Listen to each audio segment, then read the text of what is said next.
എക്കാലത്തെയും classic romantic movie ആയിട്ടുള്ള തൂവാനത്തുമ്പികൾ നമുക്കൊരു നാരങ്ങ വെള്ളം കാച്ചിയാലോ?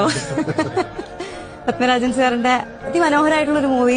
മണ്ണാറത്തോട് ജയകൃഷ്ണൻ ഇന്നും മലയാളി യുവാക്കളിൽ ഉണ്ട്. മണ്ണാറത്തോട് ജയകൃഷ്ണൻ ആദ്യത്തുള്ള ഒരാളാണ്, കർഷകനാണ്, ഹൈലി എഡ്യൂക്കേറ്റഡ് ആണ്, വൈറ്റ് കോളർ ജോബിന് വേണ്ടിയിട്ട് അലഞ്ഞു തിരിഞ്ഞില്ല, സ്വന്തം പറമ്പിൽ കൃഷി ചെയ്യുകയും രാധ എന്നുള്ള തന്റെയും സുന്ദരിയായിട്ടുള്ള ഒരു പെൺകുട്ടിയെ സ്നേഹിക്കുകയും ചെയ്തു. പക്ഷെ അതിനിടയിലാണ് ക്ലാരയെ കണ്ടുമുട്ടുന്നതും. പക്ഷെ പിന്നീട് രാധ ജയകൃഷ്ണനോട് സ്നേഹം അറിയിക്കുമ്പോഴും ജയകൃഷ്ണൻ സത്യസന്ധമായി ക്ലാരയുമായിട്ടുള്ള ഒരു ബന്ധം രാധയോട് പറയുന്നുണ്ട്. അത് തന്നെ ആയിരിക്കും രാധയ്ക്ക് ജയകൃഷ്ണനോട് കൂടുതൽ പ്രണയം തോന്നാനുള്ള ഒരു റീസൺ.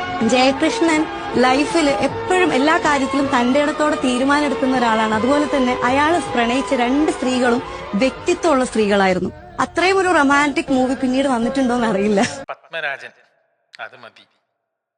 പത്മരാജൻ എന്നുള്ള പേര് നമ്മളെ സിനിമേന്റെ ടൈറ്റിൽ കാണുമ്പോൾ അത് ആ സിനിമ നമുക്ക് കാണാതിരിക്കാൻ പറ്റില്ല. അമ്മാതിരിയുള്ള ഡയറക്ടറാണ് പത്മരാജൻ. തൂവാനത്തുമ്പികൾ പുള്ളിയുടെ കൾട്ട് മൂവി.